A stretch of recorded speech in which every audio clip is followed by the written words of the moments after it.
Bismillahirrahmanirrahim. Assalamualaikum warahmatullahi wabarakatuh. Alhamdulillahi rabbil alamin. Wassalatu wassalamu ala ashrafil anbiya'i wal mursalin, nabiyina wa maulana Muhammadin wa ala alihi wa ashabihi ajma'in. Allahumma allimna ma yanfa'una wanfa'na bima 'allamtana wa zidna ilman nafi'an ya rabbal alamin. Amma ba'du. Alhamdulillah, bapak-bapak dan ibu-ibu jamaah kajian malam Kamis yang dimuliakan Allah Subhanahu wa taala. Segala puji bagi Allah, pada malam hari ini kita bisa berkumpul kembali nih Pak. Meskipun gerimis-gerimis di luar ya Pak ya, tapi mudah-mudahan majelis kita hari ini hangat begitu dengan ilmu dan iman. Nah, Bapak yang dimuliakan Allah Subhanahu wa taala, kita duduk di majelis ini utamanya untuk menuntut ilmu, Pak. Yang kedua, mudah-mudahan Allah Subhanahu wa taala mencatat bagi kita semua bahwa kita ini termasuk sekurang-kurangnya lah orang-orang yang mencintai ilmu dan para ahli ilmu. Amin, Allahumma amin. Karena ada pepatah begini Pak, at-tuyuru ala ashkaliha taqa'u, kata orang Arab Pak. Burung itu tidak akan hinggap, tidak akan bertengger kecuali pada teman-temannya yang sejenis. Jadi kalau ada burung kutilang, itu pasti nongkrongnya sama burung kutilang Pak. Nggak ada burung kutilang kok nongkrong sama burung gereja gitu. Nggak ada Pak.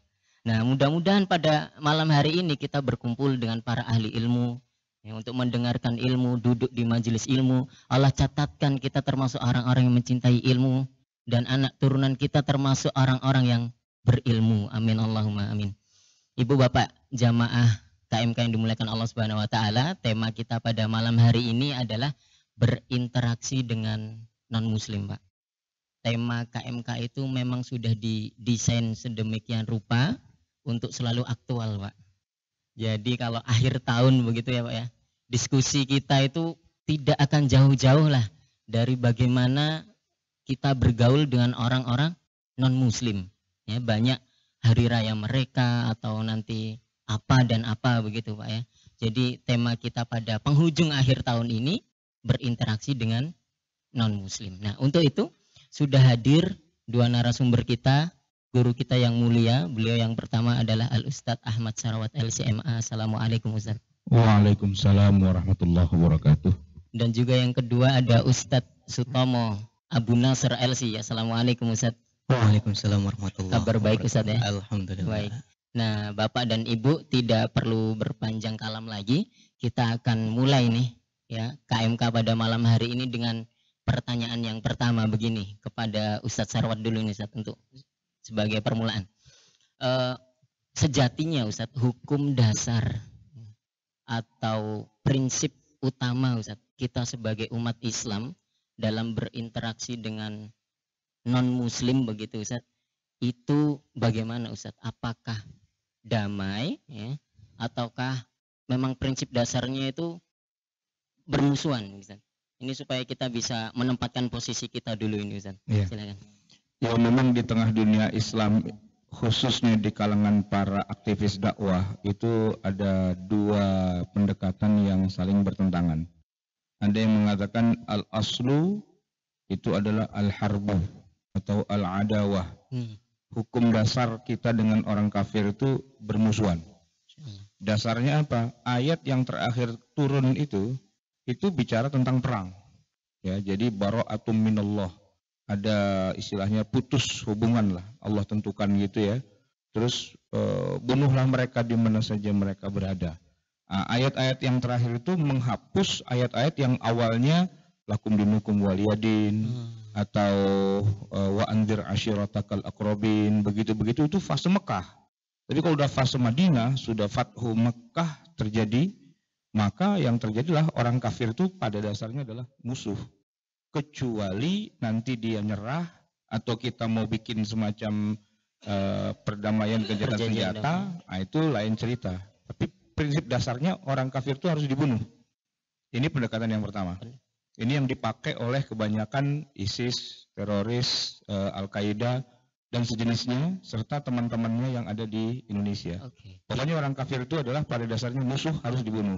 Itu pendapat pertama Ustaz ya? Iya, karena ini yang lebih populer di kalangan para aktivis dakwah. Ya. Bahkan nanti sampai kepada nggak kafir pun harus kita perangi juga, karena ngebantuin orang kafir. Nah, jadi gini, Anda mau ikut saya apa ikut dia? Kalau nggak perangi dia berarti Anda musuh saya juga. Islam pun hajar juga, gitu ya. Nah, pendekatan yang kedua adalah enggak, al-aslu itu adalah as-silmu. Ya, hukum dasar kita dengan orang kafir itu adalah damai. Kecuali ada kasus tertentu baru jadi perang. Ya, dasarnya juga ngambil dari Rasulullah juga. Rasul itu kan dakwah pertama itu kan damai-damai aja. Ya kan? Ketika beliau hijrah ke Madinah, damai, malah sama Yahudi bikin perjanjian atau piagam Madinah, gitu kan? Tapi kalau pada akhirnya ada 600 orang disembelih dalam perang Bani Quraidah, itu karena mereka pengkhianat, gitu ya. Tapi asal muasalnya itu mereka bukanlah musuh. Jadi musuh kalau mereka mengkhianati perjanjian yang sudah kita sepakati. Nah, dua pendekatan ini yang apa namanya? Yang pertama banyak dipakai sama anak muda, Islam yang pada hijrah-hijrah itu, ya, yang pada lagi semangat-semangat awal, gitu kan. Tapi kalau yang satu lagi, yang nomor 2 itu kebanyakannya para fuqaha, para ulama itu mengajarkan pada kita enggak. Al-aslu adalah as-silmu. Bisa terjadi perang, tapi dalam kondisi tertentu, dan perang itu juga tidak harus seterusnya. Dia ada masanya, ada gencatan senjata, ada perdamaian, ya, ada pengampunan dan sebagainya. Bahwa Nabi itu adalah Nabiyur Rahmah, bukan Nabiul Harb, gitu. Rasulullah itu rahmatan lil alamin, gitu, bukan harban lil alamin. Jadi kasih sayang kepada seluruh alam semesta dan bukan perang kepada siapa saja, gitu. War was stupid, gitu. Perang itu bodoh, gitu loh. Iya. Jadi makna rahmatan lil alamin itu juga termasuk kepada orang kafir itu sendiri, Ustaz ya? Iya, lil alamin kan berarti kepada seluruh alam, maksudnya bukan hanya kepada umat Islam, tapi juga kepada non-muslim, bahkan kepada hewan, kepada tumbuhan, kepada semuanya. Itu adalah rahmah, gitu, bukan bermusuhan. Baik, itu sebagai fondasi kita, begitu ya Pak ya, sebagai mempertegas prinsip dasar kita lah untuk berinteraksi kepada orang-orang yang non-muslim. Tapi begini juga ini, ada ayat yang bunyinya, ya ayyuhalladzina amanu innamal musyrikuna najasun. Wahai orang-orang yang beriman, sesungguhnya orang-orang musyrik itu najis. Nah, ini bagaimana nih? Saya ingin bertanya ke Ustadz Sutomo untuk menjelaskan prinsip dasar lagi itu, Ustadz, ya, bahwa kalau orang kafir itu najis, berarti kalau kita kedatangan tamu orang kafir begitu, harus dipel ini lantai kita. Bagaimana Ustadz untuk? Ya. Bismillah, alhamdulillah, wassalatu wassalamu ala rasulillah, amma ba'du. Hadirin jamaah KMK sekalian yang mudah-mudahan selalu diberkahi dan dirahmati Allah Subhanahu wa taala. Surat At-Taubah ayat 28 yang mengatakan bahwa innamal musyrikuna najasun, memang oleh sebagian ulama kita dimaknai sebagai najis, ya, najis hakiki. Najis hakiki. Nah, kalau itu najis hakiki ya seperti najis pada umumnya yang kita kenal. Kalau misalnya kita menyentuhnya berarti harus bersuci dan seterusnya. Terus kalau dia masuk Islam, nah ini nanti mereka akan berbeda pendapat. Apakah harus mandi dalam rangka mensucikan itu, atau mandi itu bukan dalam rangka mensucikan, tapi hanya sebagai karena disunahkan ketika masuk Islam dan seterusnya. Tapi ini pandangan minoritas, sebagian kecil ulama. Yang kalau ini kemudian dijadikan sebagai mayoritas, hubungan kita dengan saudara-saudara kita yang non-muslim tentu akan sangat amat menyusahkan seperti itu. Walaupun barangkali kebutuhan sebagian kita juga tidak terlalu banyak untuk berinteraksi dengan mereka, gitu ya.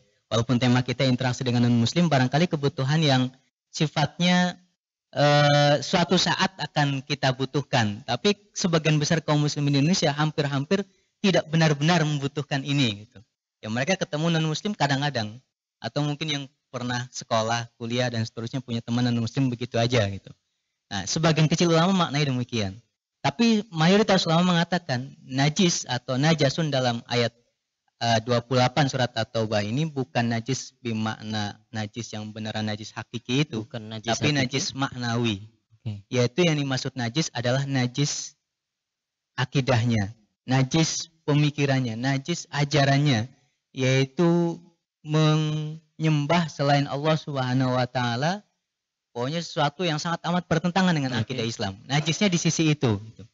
Karena najisnya di situ, maka fisik mereka, kita bersalaman dengan mereka, kita bergaul dengan mereka dan segala macam tidak sama sekali punya konsekuensi harus mencucinya misalnya dan seterusnya. Nggak gitu. jadi masalah Ustaz ya? Nggak jadi masalah. Cuma yang jadi masalah adalah lafaz dalam ayat ini mengatakan innamal musyrikun. Padahal dari dalam ayat Al-Quran, kafir itu kan terbagi menjadi dua. Betul. Innalladzina kafaru min ahlil kitab wal musyrikin. musyrikin gitu ya. Dan banyak ayat-ayat yang kurang lebih senada seperti itu. Nah, apakah hanya musyrikun saja yang najis? Sedangkan alladzina kafaru min ahlil kitab misalnya tidak termasuk dalam bagian ayat ini.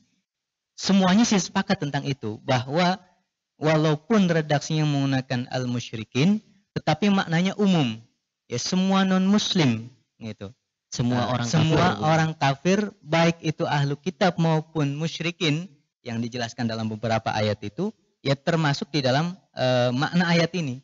Mereka secara maknawi, secara ajaran dan seterusnya itu dihukumi najis. Al-Quran yang mengatakan itu gitu. Walaupun mereka sepakat tentang itu, tapi cara pendekatannya kadang berbeda. Ada yang mengatakan mereka yang ahlu kitab itu najis bukan karena ayat ini, tapi dikiaskan terhadap kaum musyrikin gitu. Nah, tapi yang mengatakan secara umum ayat ini juga berlaku untuk kaum musyrikin yang yang ahli kitab. Gitu. Hasilnya juga sama-sama. Hasilnya juga sama saja najis, gitu. Karena iya. ada ayat-ayat yang umum wala tungkihul musyrikin dan seterusnya. Maknanya juga termasuk untuk ahli kitab menurut sebagian ulama seperti itu. Jadi pernah di masa Nabi itu Rasulullah duduk bersama dengan orang kafir dalam satu majelis lingkaran di mana hidangan yang diedarkan di situ adalah susu. Dan kebiasaan orang Arab kalau minum susu itu enggak di gelas masing-masing, tapi satu baskom itu diminum gantian rame-rame.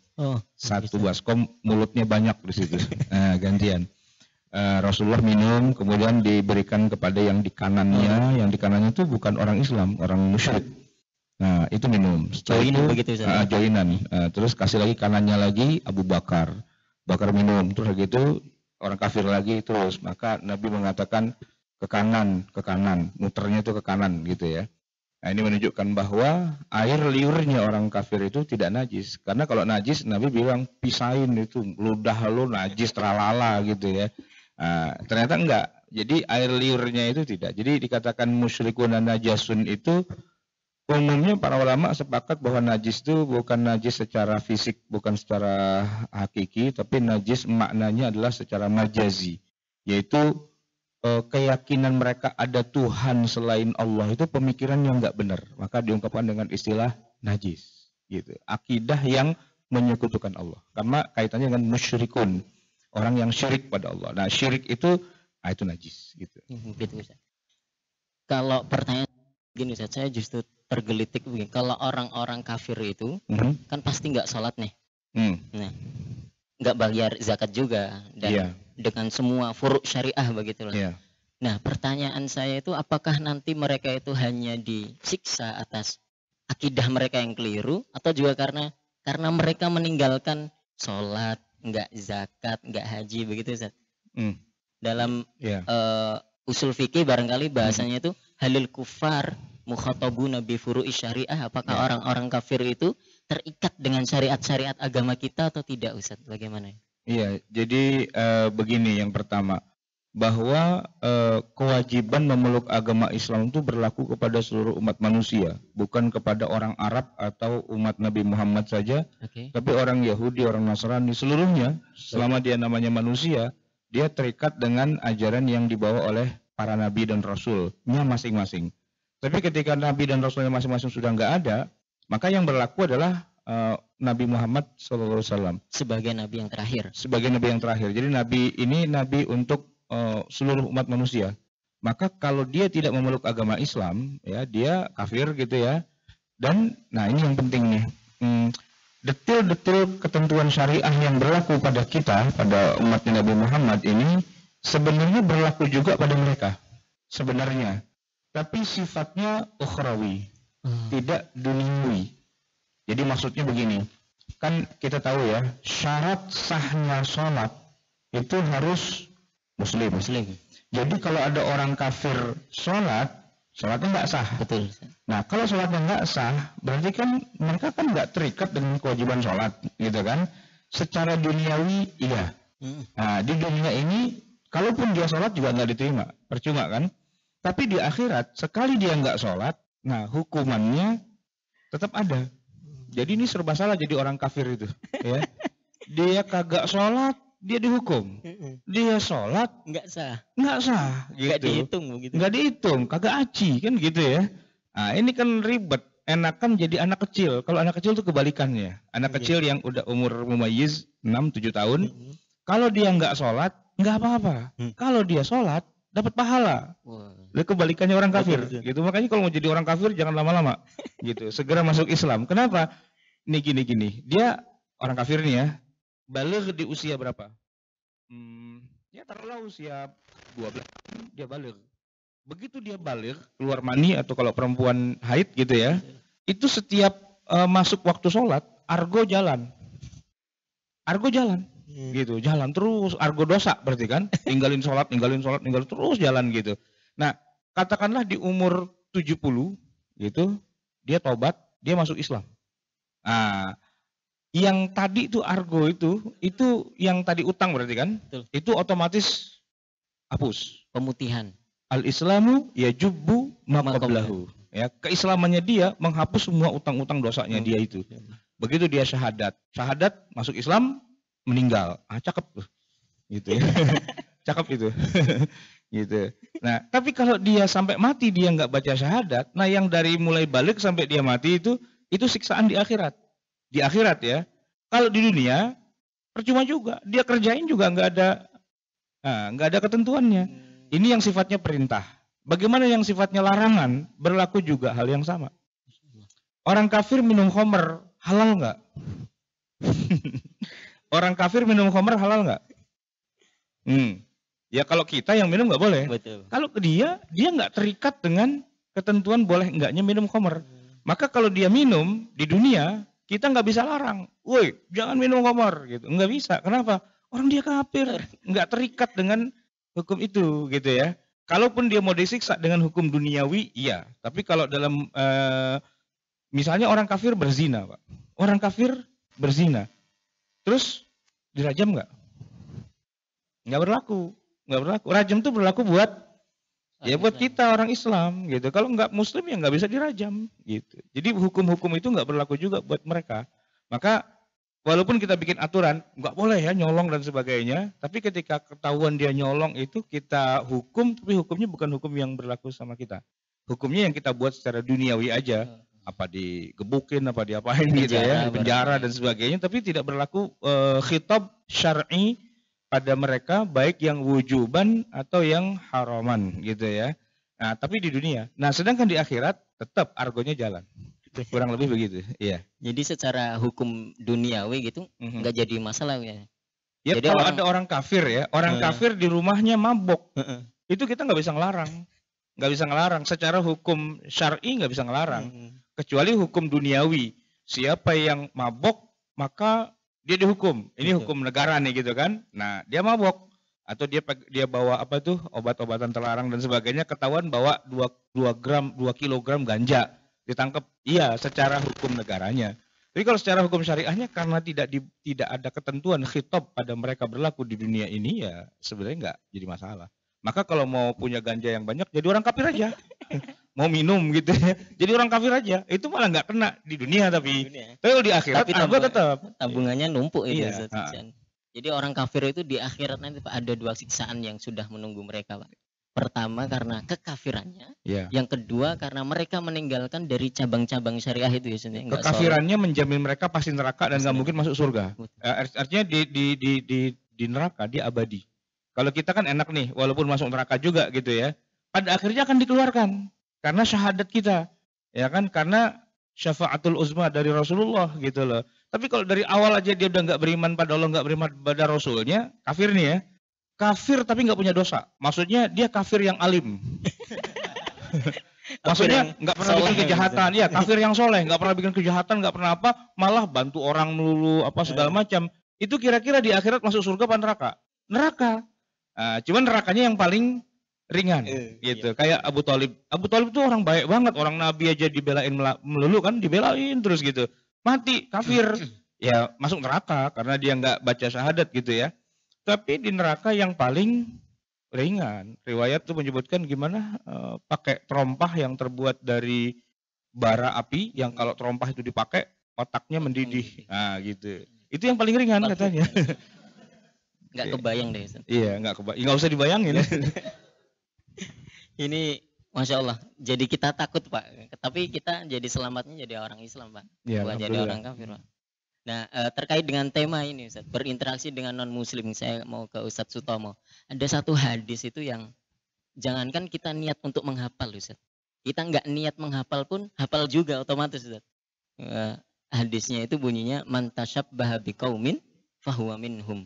Barang siapa yang menyerupai satu kaum, maka dia bagian dari kaum tersebut. Itu misalnya itu kayak ini Pak hadis, kullu bid'atin dolalah Pak. Kita nggak niat ngapal itu tapi otomatis hafal Pak. Saking sudah masyhurnya di telinga begitu. Nah, itu menjelaskan bahwa kita tuh dilarang tasyabuh Ustaz ke orang kafir. Redaksi hadisnya. Tetapi pada nyatanya Ustaz, kita sangat sulit sekali untuk tidak menyerupai orang kafir.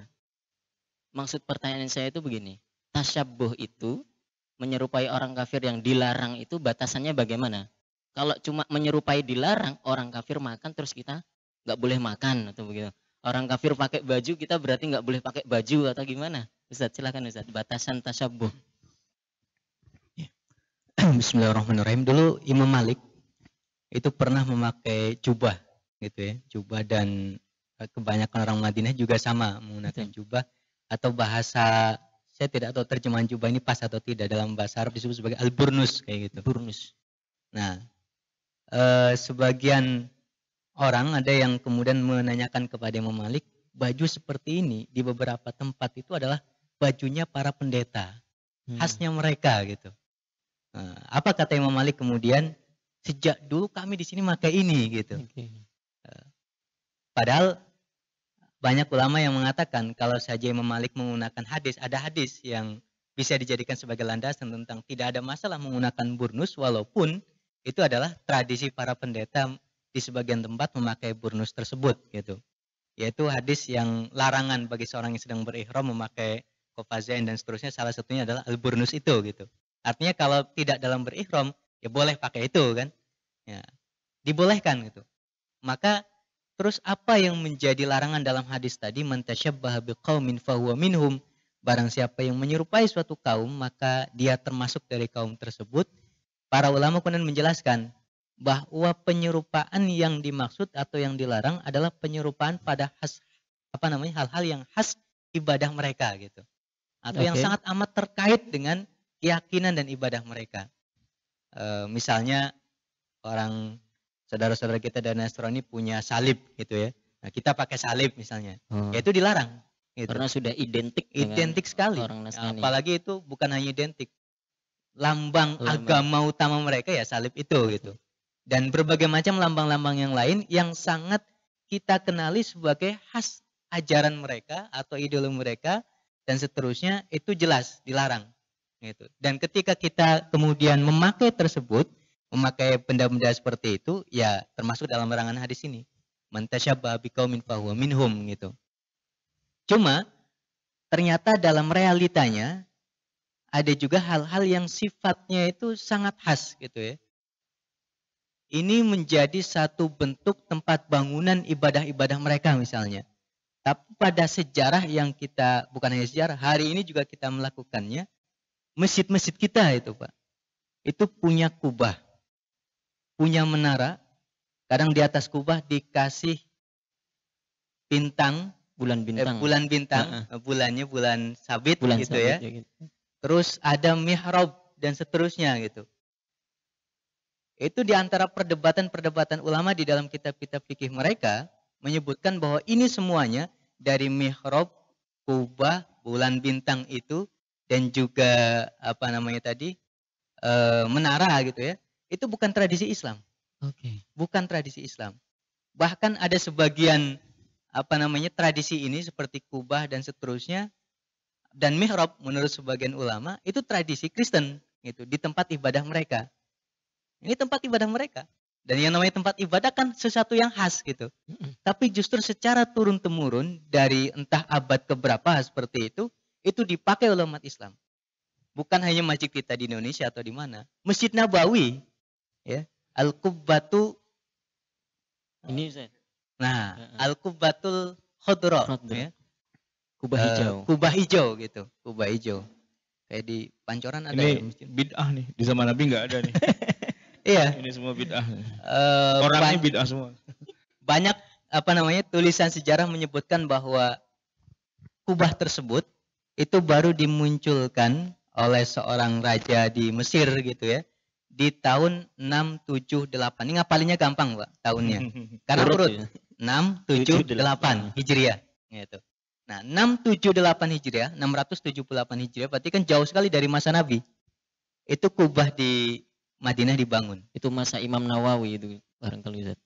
Iya. Ya setelah Imam Nawawi wafat. 676. Imam Nawawi wafat tahun 676. 678 seorang raja bernama As-Solihi siapa gitu saya lupa. Dan itu di Mesir. Nawawi bukan di Mesir. Iya. Itu membangun kubah untuk Madinah itu. Masya Allah. Gitu. Dan dulu warnanya tidak hijau. Hijau itu masa paling akhir lah sampai sekarang itu. Dulu awalnya pernah berwarna putih. Disebut sebagai Al-Qubbatul apa putih berarti Baydo gitu ya, kemudian pernah merah dan seterusnya, terakhir hijau entah dari tahun berapa sampai sekarang itu tidak berubah-ubah lagi gitu. Nah, ini tradisi yang bukan Islam tapi dipakai, dan bagi kita kaum muslim Indonesia hampir punya pandangan gitu ya itu Islami gitu. Bahkan ada yang bikin komplek perumahan gitu ya, rumah yang Islami itu bentuknya kalau ada kubahnya gitu ya. Dan seterusnya gitu. Islami itu dilihat dari sisi-sisi seperti itu. Kita punya PMI, Palang Merah Indonesia. Ada yang bikin saingannya biar lebih Islami. Bulan sabit merah. Nah, bulan sabit merah dan seterusnya misalnya gitu ya. Apakah Islami itu dilihat dari sisi itu? Ternyata kalau dilihat sejarah, ini semuanya bukan berawal atau bukan berasal dari rahim Islam gitu. Nah, apakah kemudian masjid-masjid kita yang bahkan mungkin lengkap, sudah ada menaranya, ada mihrabnya, ada kubahnya, ada bulan sabitnya gitu. Nah ini benar-benar termasuk melepas sendal di luar masjid itu budaya Yahudi di Madinah. Karena ada hadis menyebutkan kalian harus berbeda dengan Yahudi. Yahudi itu kalau masuk rumah ibadah mereka sendal taruh di luar. Mereka lepas. Masuknya nyeker kayak kita sekarang masuk masjid. Nah, kalau masjidnya Nabawi di zaman Rasulullah malah sendalnya dipakai. Nah, berarti kita sekarang ini rata-rata mengikuti Yahudi. Tasyabuh dengan orang Yahudi. Nah, tadi kan yang ditanya apa batasannya gitu. Maka apa namanya ketika melihat batasan ini cukup rumit untuk memberikan semacam kriteria-kriterianya. Kenapa? Para ulama berbeda pendapat. Ada sebagian ulama yang mengatakan kubah itu ya karena tasyabuh menjadi haram. Ada yang mengatakan bid'ah dan seterusnya gitu. Itu bukan tradisi Islam. Termasuk mihrab gitu ya. Mihrab juga ada yang mengatakan, Syekh Albani misalnya, itu tradisi Nasrani, itu bid'ah. Jangan dibikin mihrab gitu di dalam masjid gitu. Mihrab itu tempat khusus buat imam kayak gitu. Kamar khusus buat imam itu tidak perlu dibikin dan seterusnya. Tapi sebagian ulama yang lain, karena ini sudah dijadikan amalan kaum muslim di seluruh dunia, ada semacam ijma amali lah katakanlah seperti itu, ya tidak ada masalah dengan itu. Toh mereka melakukan itu hampir-hampir tidak meyakini sebagai bagian daripada sunnah misalnya atau apa, hanya ya biar bangunannya kelihatan bagus dan macam-macam seperti itu. Jadi kalau secara tradisi, secara ini banyak ulama yang mengatakan tidak ada masalah dengan itu, tapi sebagian ulama yang kita katakanlah hati-hati atau bagaimana gitu ya, mihrab, kubah, bulan sabit dan seterusnya itu dilarang. Kayak gitu. Menariknya begini, Ustadz. Tadi disebutkan bahwa tasyabuh itu erat kaitannya dengan akidah non-muslim begitu, dengan tempat atau praktek ibadah mereka. Nah, tetapi fakta sejarah kita di Indonesia ini pernah dulu ada fatwa itu mengharamkan memakai jas dan dasi karena itu tasyabbuh bil kufar dengan orang-orang Belanda pada waktu itu, Ustaz.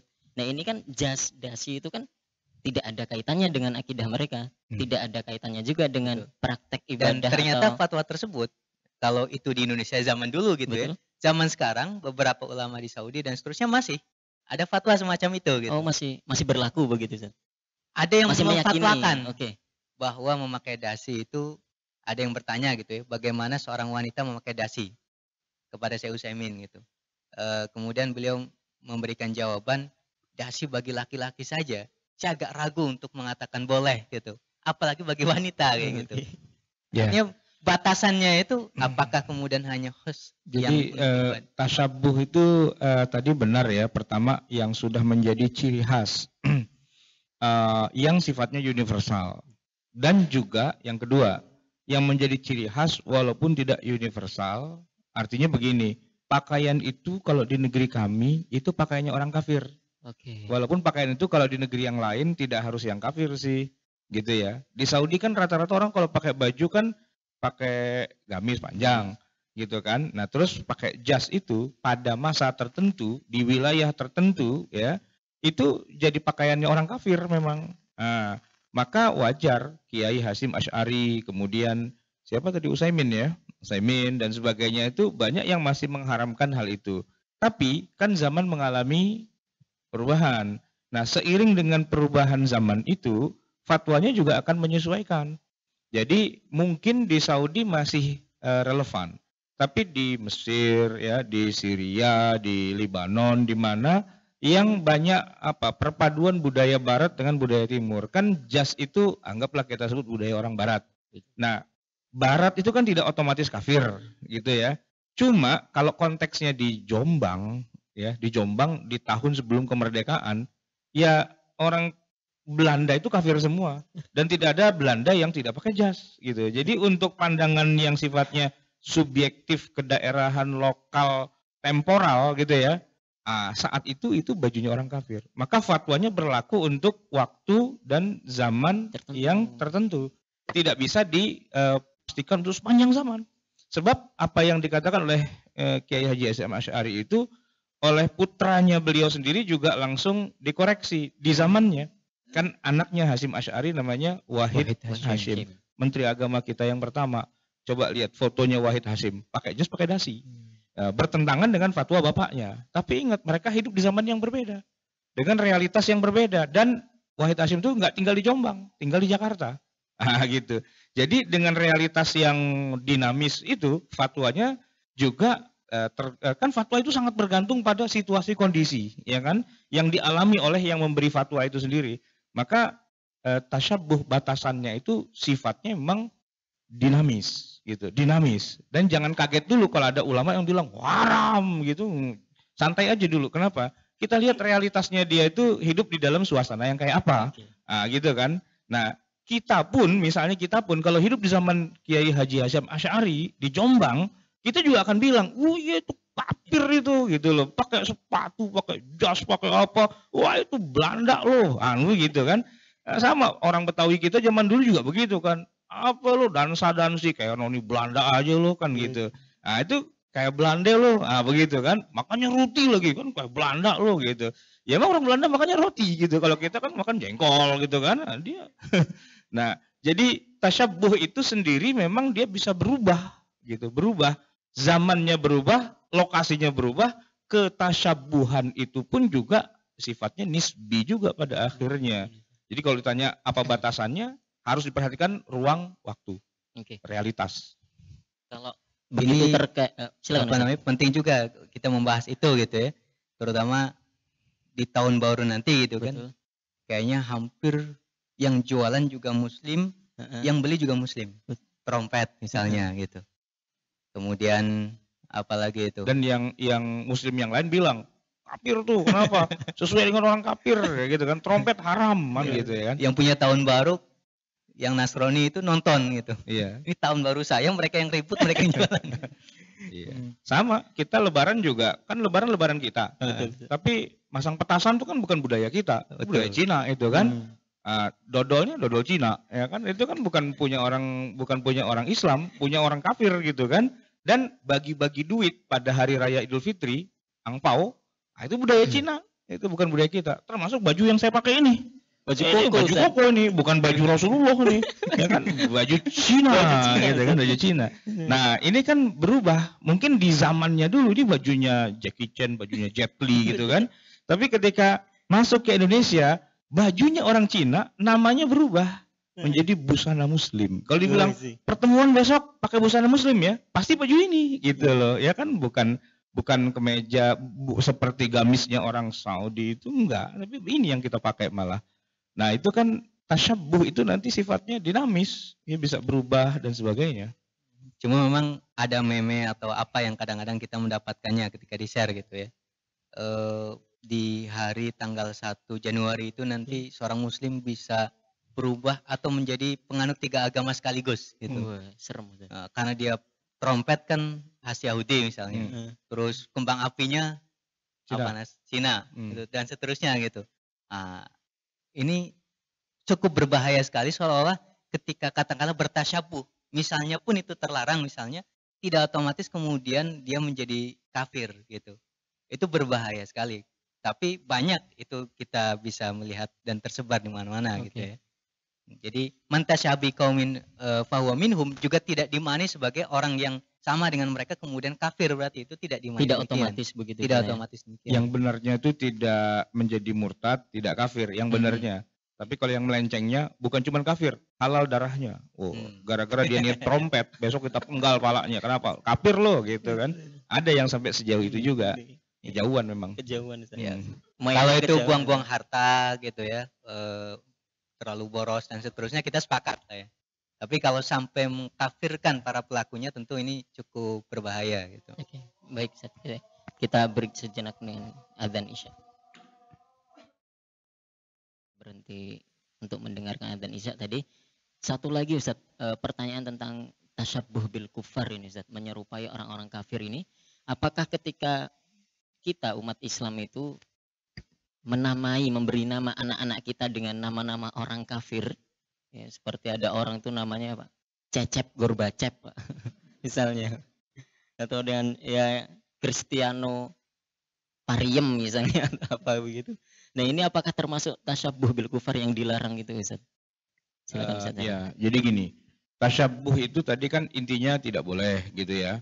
Tapi kalau dalam beberapa hal seperti ini contoh ya, ngasih nama anak Abraham gitu. Abraham, kemudian Michael gitu kan, terus Moses, atau nama anaknya Yesus gitu misalnya. Memang ini nama-nama orang kafir, tapi kalau kita runut lagi ke belakang gitu ya, itu justru nama para nabi dan rasul. Ya, nama anak Gabriel. Gabriel itu kan Jibril itu kan sebenarnya. Michael itu Mikail gitu. Abraham Ibrahim, cuman beda apa ya istilahnya, ini pakai bahasa Inggris, ini jadi Arab gitu kan. Beda lidah bareng gitu. Mungkin beda lidah, beda lahjah gitu. Tapi yang dimaksud tidak lain dan tidak bukan adalah nama Nabi. Sekarang pertanyaannya, boleh nggak kita kasih nama anak kita dengan nama Nabi? Daud gitu misalnya. Boleh kan? Boleh. Cuman boleh nggak kita plesetin dikit dengan David gitu. David Beckham. Itu kan Daud gitu kan sebenarnya kan. Boleh nggak itu kira-kira gitu ya. Ya sebenarnya sih nggak apa-apa. Karena kan orang kita kan pengen rada keren gitu kan. Daripada Ibrahim ya kan dia sebut Abraham gitu. Biar rada keren. Karena kalau Ibrahim kurang keren. Apalagi pakai bahasa Betawi. Boim. Itu kagak enak banget. Boim. Nah gitu kan. Nah, jadi ya gitu, nama-nama itu sebenarnya ya, kadang-kadang nama-nama orang kafir tuh malah nama nabi gitu loh. Ada nama apa namanya? Israel. Israel itu kan nama negara tuh. Tahu nggak itu nama siapa itu? Nama nabi, Nabi Yakub gitu loh. Jadi kan nggak masalah kalau kita kasih nama anak kita Yakub. Kurang keren. Israel. Siapa namanya? Israel, Pak. Wow. Itu kalau di Indonesia dibunuh gitu. Nah, tinggal begini. Nama itu bisa benar, tapi konotasi, nah itu dia. Konotasi orang, tasyabuh itu juga ada kaitannya dengan konotasi. Ya, konotasi. Ketika kita sebut Yusuf, itu cakep, gitu kan. Tapi begitu Yosef, gitu, kesannya jadi kok namanya orang kafir, gitu. Padahal kan orangnya itu juga, ya. Tapi keren memang, cuman itu kayak orang kafir. Daripada jadi Ucup, kan nggak enak gitu kan. Nama siapa? Ucup, gitu. Ucupnya lagi jaga di depan. Gitu. Jadi nanti begini Pak, benar tapi konotasi orang tuh jadi kemana-mana, nah ini juga perlu dihindari. Gitu. Benar sih, cuman konotasi orang jadi kemana-mana, nah itu yang perlu dihindari. Jadi ada terbawa tasyabuh juga pada akhirnya, tidak haram gitu ya, tapi jadi capek ngejawabin orang. Kenapa sih namanya anaknya Abraham gitu kan? Itu kan nama-nama orang kafir gitu. Nama Musa, saya punya teman namanya Musa, gitu. Di Libya dulu. Nah dipanggil absen Musa gitu kan, nggak masalah. Tapi ketika dipanggil sama keluarganya di kampungnya sana, orang mana tuh orang Filipina, Moses gitu kan, Moses. Moses Yahudi dong berarti. Begitu kita sebut Musa, nggak terasa Yahudinya. Begitu kita bilang Moses, nah itu kesannya jadi Yahudi. Yoshua, Yoshua itu siapa? Bukan. Kalau Nabi Isa itu Yesus, tapi kalau Yoshua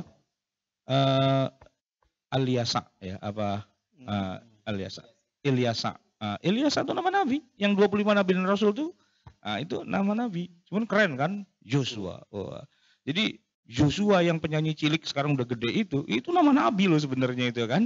Cuman di kita kesannya itu nama orang kafir karena emang satu juga sih sebenarnya. Nabi-nabi yang kita hafal 25 itu kan nabinya orang kafir sebenarnya itu.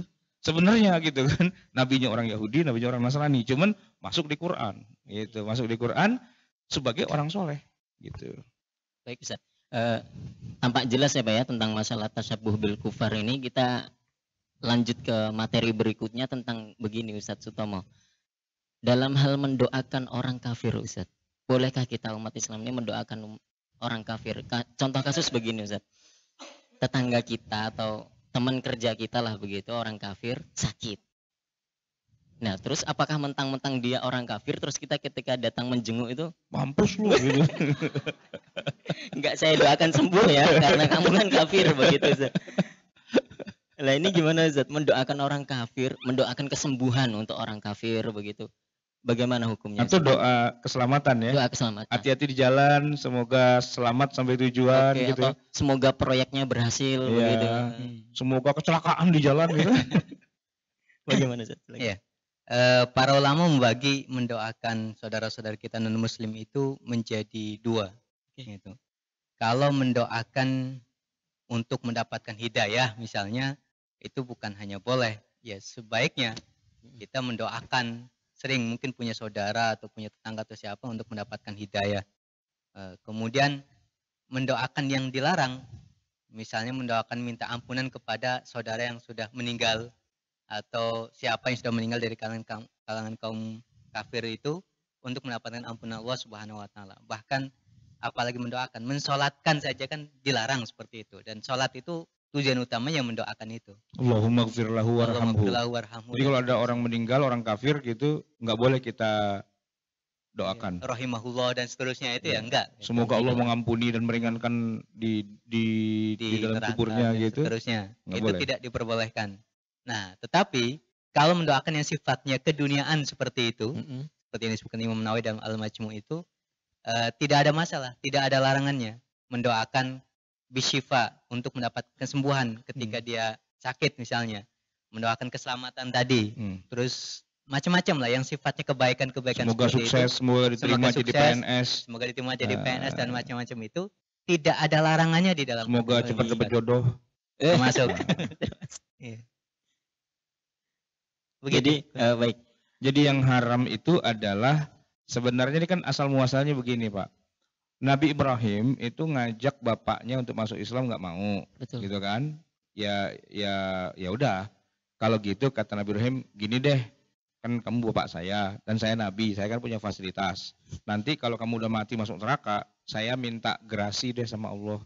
Saya minta abolisi, amnesti dan sebagainya agar Anda dikeluarkan dari surga. Saya kan punya fasilitas, keluar masuk dari neraka masuk ke surga gitu. Itu Nabi Ibrahim memintakan ampunan gitu ya. Nah, itu yang dilarang oleh Allah. Enggak. Kalau mau masuk surga dari sekarang masuk Islam gitu. Kalau emang udah mati kafir ya udah nggak ada urusan. Nggak boleh dimintakan ampun lagi karena sudah tempatnya di neraka. Meskipun anaknya Nabi misalnya. Iya. Itu dasarnya itu. Maka kita tidak boleh mendoakan orang kafir tuh maksudnya tidak boleh memintakan ampunan mereka yang matinya dalam keadaan bukan Islam, ya sudah apa boleh buat gitu. Tapi kalau dia masih hidup, kita doakan apa tadi hidayah. Boleh, semoga masuk Islam gitu kan, semoga dapat hidayah, boleh. Atau yang sifatnya keduniaan, semoga ya banyak rezeki dan sebagainya. Itu nggak ada masalah sebenarnya gitu ya. Termasuk salam barangkali Ustaz. Selamat pagi, selamat sore begitu Ustaz. Gimana Ustaz? Gini. Pada saat tahun ke-6 Hijriah itu kan terjadi perjanjian Hudaybiyah, kesempatan Nabi untuk berdakwah kepada para raja dunia. Ada 8 raja yang Nabi kirimi surat. Dan semua surat Nabi itu dibuka dengan salam. Nabi mengucapkan salam. Cuman memang salamnya nggak kayak kita. Bukan Assalamualaikum warahmatullahi wabarakatuh. Bunyinya redaksinya agak sedikit beda. Salamun ala manittaba'al huda. Tapi salam-salam juga, ya kan? Cuman tidak secara spesifik gitu. Ada khas begitu. Tapi kalau dibilang salam berarti ya boleh-boleh saja. Atau juga penghormatan, tahiyyah. Nah, jadi kita nih orang Indonesia tuh nggak bisa bedakan antara penghormatan dengan salam. Dua-duanya kita sebut selamat. Gitu kan, padahal ada tahiyyah, ada salam. Ini kalau kita baca dalam tasyahud akhir tuh, gimana? At-tahiyyatul mubarakatuh salawatu taibatulillah. Assalamu alaika. Gitu. At-tahiyyat itu artinya penghormatan. Saya memberikan penghormatan pada Anda. Tahiyyah. Itu kepada orang kafir boleh. Gitu. Wa idza huyyitum bi tahiyyatin, gimana bunyinya? Fahayyu biha bi ahsan minha. Kalau kamu diberikan penghormatan oleh orang lain gitu, maka balaslah penghormatan itu dengan yang lebih baik. Nah, saling menghormati, memberikan ucapan greeting itu sebenarnya pada dasarnya boleh-boleh aja. Yang tidak boleh itu mendoakan orang mereka yang kafir, matinya dalam keadaan kafir, semoga diampuni. Nah, itu yang nggak boleh sebenarnya.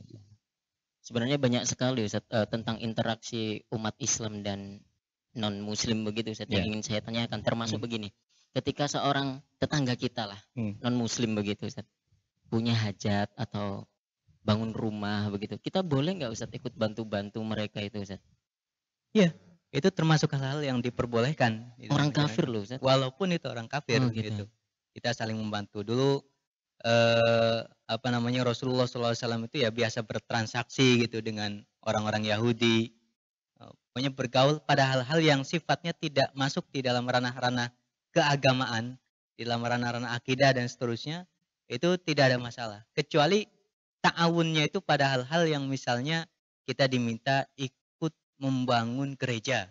Gitu. Kita diminta ikut macam-macam lah yang kira-kira membantu peribadahan mereka. Ini yang terlarang. Tapi kalau membangun rumah mereka, kemudian misalnya ada seorang nenek-nenek, tapi kebetulan Yahudi atau Nasrani dan seterusnya mau nyebrang, kita bantu biar nyebrang dan seterusnya. Itu bukan hanya boleh. Ya, kita kalau tidak ada yang nolong sama sekali siapa lagi ya malah wajib gitu. Jadi tidak ada masalah dengan itu semuanya. Yang penting bukan pada ta'awun alal itsmi wal udwan itu. Gitu. Tapi menariknya begini, orang ketika melarang atau tidak mau ikut campur dalam membangun gereja itu Ustaz, kaitannya dengan itu. Karena tolong menolong dalam keburukan begitu, atau orang tidak mau menyumbang ke panti asuhan begitu Ustaz. Karena tahu nih anak asuh di dalam panti asuhan itu ada yang muslim, ada yang kafir begitu. Nah, jadi nggak jadi nyumbang itu ke panti asuhannya Ustaz. Jadi gimana Ustaz Sarwat ini? Alal itsmi wal udwan. Itu yang nggak boleh. Dosa dan permusuhan. Jadi kalau kita bertolong menolong dengan mereka yang menimbulkan dosa besar atau udwan, permusuhan, nah itu nggak boleh. Tapi kalau tidak ada kaitannya dengan dosa dan permusuhan, kemanusiaan, humanity, gitu kan? Nyumbang buat daerah bencana, kebetulan mereka orang kafir semua, ya, rumahnya hancur, nggak dapat makan, nggak dapat apa dan sebagainya. Itu kalau kita nyumbang tuh boleh apa enggak? Bukan cuman boleh, berpahala. Dan kalau kita lihat nanti dalam sirah Nabawiyah, Rasulullah pernah ya menyembelih hewan. Lalu beliau minta kepada Aisyah istrinya untuk bagi-bagi kepada tetangga. Sore begitu Nabi balik tanya, udah dibagiin belum? Udah ya Rasul, semua dah hari ini makan daging semua. Cuman yang Yahudi sebelah enggak saya kasih. Yahudi dia kafir gitu kan. Kata Nabi, tapi kan dia orang juga gitu kan. Emang kenapa? Ya kasihlah gitu. Manusia, kemanusiaan, humanity gitu kan.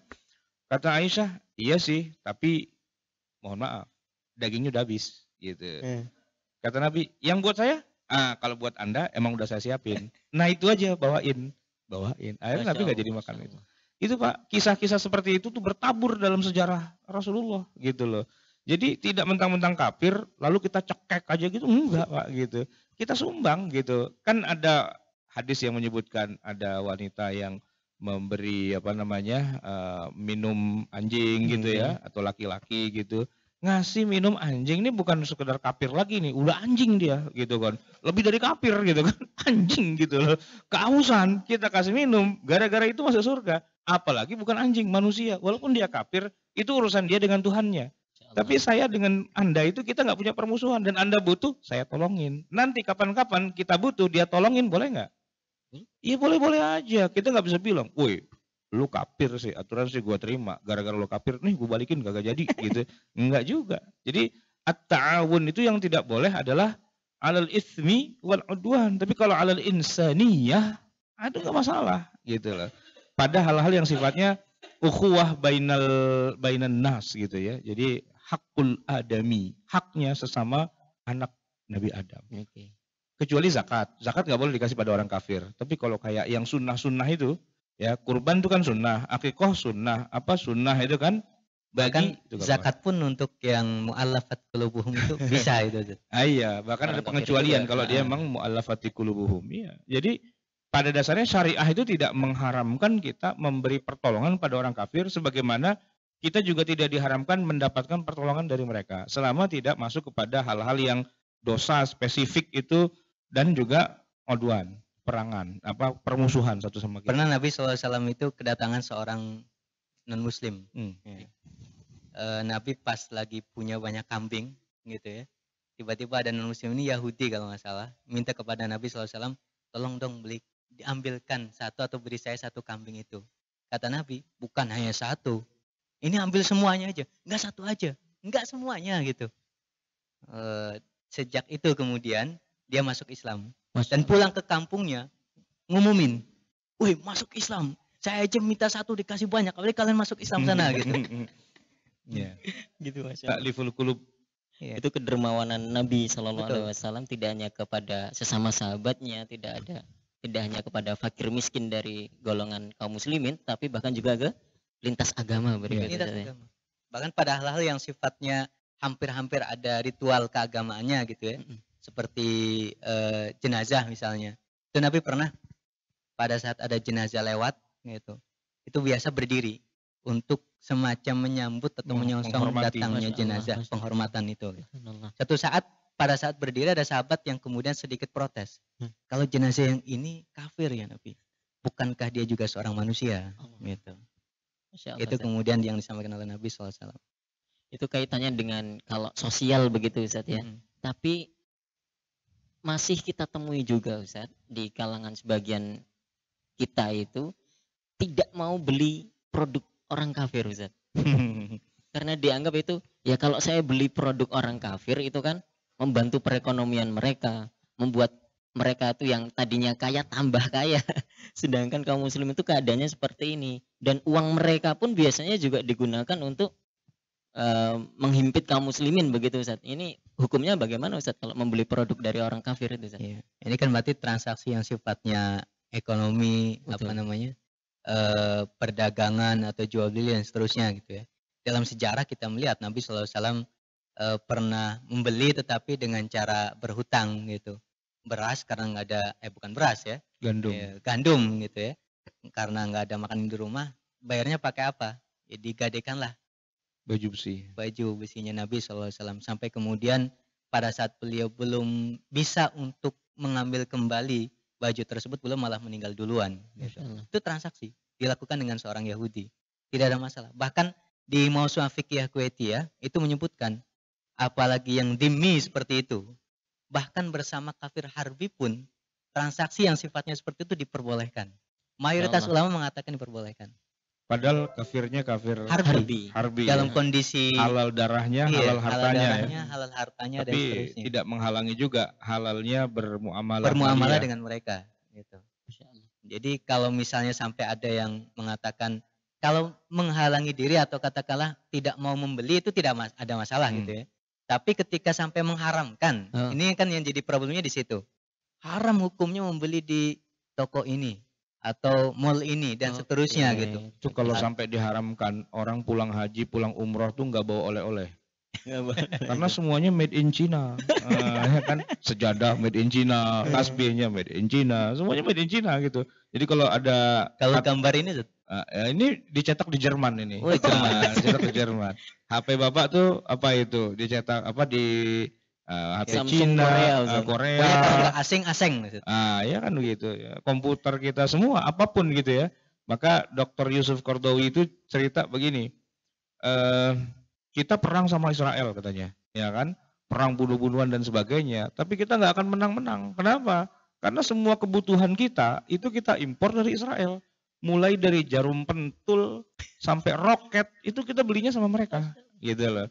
Jadi dalam rangka ingin bilang begini, kalian umat Islam pada produktif dong, bikin industri apa segala macam biar terpenuhi. Sementara yang terjadi enggak, mereka tuh musuh-musuhnya itu malah pada memproduksi segala sesuatu gitu kan, dan kita nggak bisa gitu, nggak bisa. Secara ekonomi itu kita lemah gitu.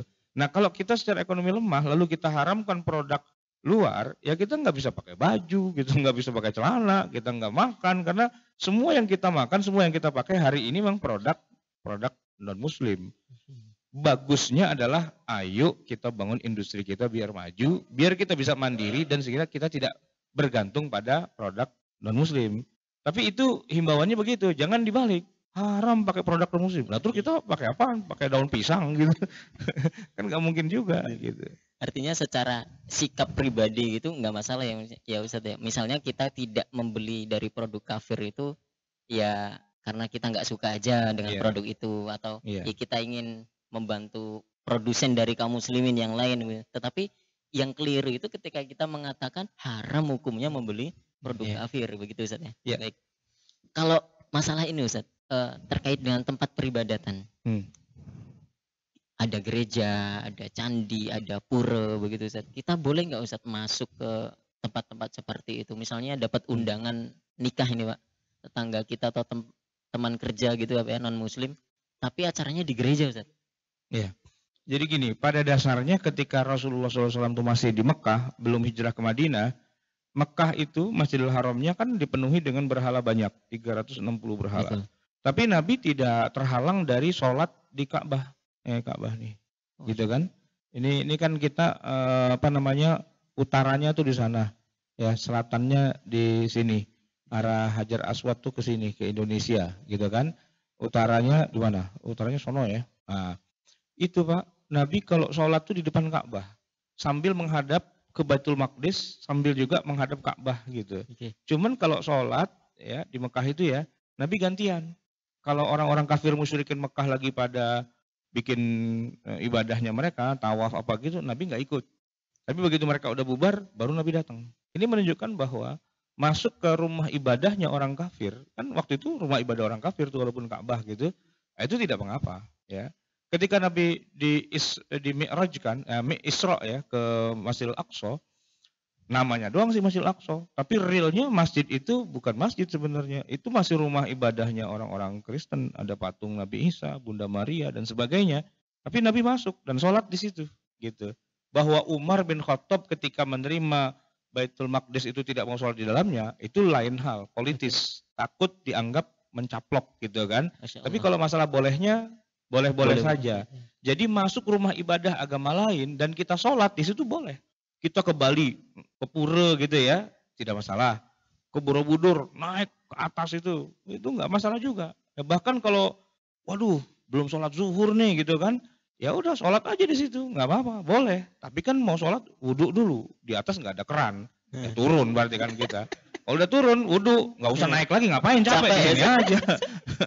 Gitu. Tapi pada dasarnya itu bukannya tidak boleh, boleh-boleh saja. Yang tidak boleh adalah ketika mereka sedang melakukan ritual ibadah, tadi kan lagi di gereja tuh ya. Kalau acaranya itu pakai misa gitu ya, nah kita misah gitu. Iya. Mereka misa, kita misa. Iya. Tapi kalau jadi kita kalau misalnya gini, kebetulan nih misalnya Pak Haji Fauzi itu misalnya jadi Pak RW, Pak Lurah gitu kan. Okay. Nah warga ada yang bikin acara Natal, diundang lah Pak Lurah ya kan. Nah itu boleh nggak hadir di acara Natalannya mereka? Ada bolehnya, ada tidaknya. Kalau acara ritualnya itu lagi dilaksanakan, itu nggak boleh ikut nyampur. Ngapain Pak Haji di tengah-tengah situ? Haleluya, haleluya, nggak boleh. Gitu loh. Tapi kalau datang sebelum acara dimulai, tar dulu, jangan mulai dulu. Saya mau ini sambutan dulu. Sambutan lah, ya jaga kebersihan, jaga ini apa segala macam gitu kan. Udah kan, seusainya saya sambutan ini, silakan acara dimulai. Saya mau keluar gitu. Itu bisa-bisa aja, nggak masalah. Jadi tidak masuk ke dalam ritual ibadahnya, tapi masuk ke dalam rumah ibadahnya itu pada dasarnya tidak jadi masalah. Tidak jadi masalah. Jadi mereka misa, kita misah. Nah, gitu. Mereka Paskah, kita pas. Nah, iya. Tapi kalau sebaliknya bagaimana Ustaz? Orang kafir itu boleh masuk nggak ke masjid gitu Ustaz? Kecuali Masjidil Haram ya, tanah suci Masjidil Haram, maka sebenarnya semua masjid itu juga boleh saja dimasuki oleh orang yang agamanya bukan Islam, asal dengan seizin imam masjid tersebut. Jadi di Madinah di masa Rasulullah itu ada utusan dari Bani Thaqif yang non-muslim datang ke Madinah untuk beraudiensi sama Nabi dan sebagainya. Oleh Nabi diterima di dalam Masjid Nabawi. Nah itu menunjukkan bahwa itu boleh gitu sebenarnya. Pada dasarnya tidak ada larangan. Tapi kalau takmir masjid melihat madarat dan manfaatnya kok lebih banyak madaratnya, dia punya privilege untuk mengatakan no, enggak gitu. Nah apa nanti dia bikin syarat? Kalau masuk sini pakai baju yang sopan, pakai jilbab, pakai apa dan sebagainya, nggak boleh lagi haid misalnya gitu kan. Apalah dia bisa bikin peraturan-peraturan gitu. Nah, jadi pada dasarnya tidak mengapa. Mereka masuk ke dalam rumah ibadah kita, sebagaimana kita rumah ibadah mereka pun boleh masuk. Apalagi ruang serbaguna yang kadang-kadang hari Jumat buat sholat Jumat, hari Minggu buat kebaktian. Nah itu nggak apa-apa, dipakai gantian gitu, ya kan? Tidak masalah karena gereja benerannya kita boleh masuk. Saya tuh kalau lagi ngisi ceramah di masjid sektor 9 Bintaro Jaya itu kan masjidnya kalau subuh penuh Pak. Parkirannya tuh orang Islam luar biasa. Kemana-mana parkiran masjidnya itu. Saya nggak dapat parkir. Padahal saya ustadznya gitu kan. Itu sama tukang parkir langsung diarahin. Sini Pak, kanan Pak, kanan. Itu halaman gereja. Jadi ustadznya parkir di gereja. Gitu. Ya nggak apa-apa kan numpang parkir. Ya kan. Terus waktu mau pipis gitu kan ngantri di masjid. Ya ngantri ke gereja aja lah. Gereja lebih sepi masalahnya. Gitu. Dan nggak bayar. Tapi jangan ditulis ngencingin gereja. Enggak, bukan itu. Kencing di gereja kan boleh-boleh aja di WC-nya. Jangan dipelintir. Ya jangan dipelintir gitu. Tapi menariknya begini Ustaz. Di ayat itu kan orang-orang kafir itu hanya tidak diperbolehkan masuk ke Masjidil Haram. Tapi sekarang faktanya ke Madinah pun juga tidak boleh. Itu peraturan pemerintah Saudi. Peraturan pemerintah Saudi, Madinah pun jadi wilayah yang terlarang buat orang non Muslim. Tapi di zaman Nabi kan tadi saya bilang, Nabi memasukkan orang-orang kafir ke situ. Dan di zaman Nabi kan di Madinah ada Bani Quraidah, Bani Qainuqa, Bani Nadir. Orang-orang Yahudi, piagam Madinah itu kan dibangun di atas kesepakatan dengan orang-orang Yahudi kafir-kafir itu kan. Nah, jadi kalau sekarang tidak boleh, bukan secara syar'i, tapi kebijakan gubernurnya Madinah itu, gubernur wali kota gitu ya, itu kagak boleh gitu. Emang raja bilangnya nggak boleh, 2 tempat itu nggak boleh. Jadi nanti kasihannya itu pilot. Ya, pilot haji kita kan sering kalau haji kan kita sewa charter pesawat dari luar. Kadang-kadang dari Uni Soviet, kadang-kadang dari mana kita charter itu kan. Nah itu kalau mereka yang mendarat di Jeddah aman, tapi kalau mendarat di Madinah, itu dari airport aja mereka udah nggak boleh masuk ke kota Madinah itu. Jadi nanti ada wilayah sedikit di pojokan Madinah, Situ aja lo nggak boleh keluar-keluar, di situ di hotel aja. Itu pilot-pilotnya. Garuda kan hanya menyiapkan pramugari, ya kan, flight attendant gitu. Tapi kalau captain dan co-pilotnya itu biasanya bawaan dari maskapainya yang disewa itu. Dan mereka harus nggak boleh masuk kota Madinah itu. Jadi kesian juga di hotel aja gitu kan. Nah, kalau mereka di Jeddah, mereka bebas. Yang nggak boleh itu masuk ke wilayah 2 itu. Kalau yang Mekah itu secara syar'i memang tidak boleh. Kalau yang Madinah secara hukum negaranya nggak boleh. Baik Ustaz. Sebenarnya Bapak dan Ibu sekalian dimuliakan Allah Subhanahu wa taala, masih banyak pertanyaan saya Pak tentang interaksi atau hubungan seorang muslim dengan non muslim itu, tapi apalah jua waktu yang membatasi kita. Tapi masih ada beberapa menit, saya lempar ke jamaah ini, barangkali ada yang ingin bertanya dengan Ustadz. Silakan Pak. Pakai mikrofonnya Pak, silakan. Bismillahirrahmanirrahim. Langsung aja terkait beberapa contoh aktual terkini yang terkait dengan tasabuh tadi. Ada beberapa hal yang saya tanyakan bagaimana hukumnya. Yang pertama, pemakaian biji tasbih itu kan ada pernah saya dengar juga alasan nggak bolehnya karena tasabuh dengan orang Hindu gitu. Kemudian yang sempat ramai juga tentang aktivitas jagain gereja di beberapa saudara kita. Kemudian aktivitas juga peringatan kematian, ini ada yang 3 hari, 7 hari dan seterusnya, ada yang melarang juga karena ya tasabuh dengan orang Hindu atau Buddha gitu. Nah, terakhir ada aktivitas doa bersama, ini yang multi agama yang bareng-bareng berdoa itu. Gimana? Terima kasih. Baik. Tapi sebelumnya begini Ustaz. Ini pertanyaannya banyak banget dan kalau dijawab semua ini bisa 1 episode sendiri ini Ustaz. Atau kita lanjutkan ke episode KMK yang akan datang ini Pak, kita bahas lagi tentang tema ini, kita gali lagi tentang tentang masalah ini, tapi kita kasih bocoran. Iya, kita kasih bocoran ya. Silakan pilih Ustaz, mau dijawab yang mana dulu? Apakah yang tasbih atau yang jaga gereja? Ya, atau... Jadi gini, kecuali yang terakhir ya. Yang 3 itu kan jaga gereja, tasbih sama 3 hari 7 hari ya. Itu memang kita umat Islam ini memang nggak sepakat gitu ya. Kalangan NU misalnya gitu, itu aktif dengan begituan. Kalangan yang anti NU-nya itu memang selalu mereka berada posisi yang berbeda dengan dalil itu kan tasyabuh gitu. Sementara yang pelakunya mengatakan tasyabuh dari mana? Enggak, itu dulu, sekarang udah berubah. Ya kalau mau tasyabuh, kubah masjid juga tasyabuh gitu kan. Tuh peci haji itu tasyabuh tuh sama Yahudi, coba lihat yang Yahudi lagi ngangguk-ngangguk di depan tembok ratapan, itu pecinya peci haji tuh Pak, tuh kayak gitu kan. Cuman dia rada mundur ke belakang, ya kan, kecil di belakang. Ngangguk-ngangguk itu tapi nggak jatuh-jatuh. Rupanya tuh ada diikat sama rambutnya itu Pak, rahasianya. Enggak, ini bukan ngelawak beneran gitu Pak. Jadi kecil nempel gitu kan, rupanya itu ada iketannya. Jadi kayak ada jepit rambutnya, dijepit gitu. Nah, itu peci itu kan juga tasyabuh juga. Jadi memang kalau kita ngomong tasyabuh, itu sama ngomongin jin, ngomongin poligami, sama ngomongin politik. Nggak ada habisnya. Nggak ada habisnya. Jadi masing-masing dengan asik dengan argumentasinya. Gitu. Mau yang 7 hari, mau yang tadi apa namanya, semua tasbih gitu kan. Wah itu kan pendeta Saulin tuh yang punya rosario itu kan apa tasbih. Tapi dia kan gede-gede itu segede telur ayam gitu kan. Ada nggak kiai pakai tasbih segede telur ayam gitu kan? Berat itu Pak. Subhanallah. Gede itu yang dipakai Mas Saulin itu. Jubahnya mirip juga itu. Jubahnya mirip. Nah itu. Jadi memang wilayah tasyabuh itu wilayah yang cantik ya. Cantik, orang tuh sering rebutan di situ tuh. Orang sering offside di situ. Di situ. Itu bocorannya Pak. Saya ingin menambahkan yang 3 hari. Oke, silakan. 7 hari dan seterusnya itu kalau itu dikatakan tasyabuh gitu ya, dan hanya terjadi di Indonesia misalnya, di beberapa negara yang Hindu Buddha tidak ada di dalamnya, juga ternyata banyak yang punya tradisi di itu. Maroko itu pernah. Maroko misalnya, itu mengenal 3, 7, misalnya 40, 100. Padahal nggak ada sejarahnya orang Hindu ke Maroko ya.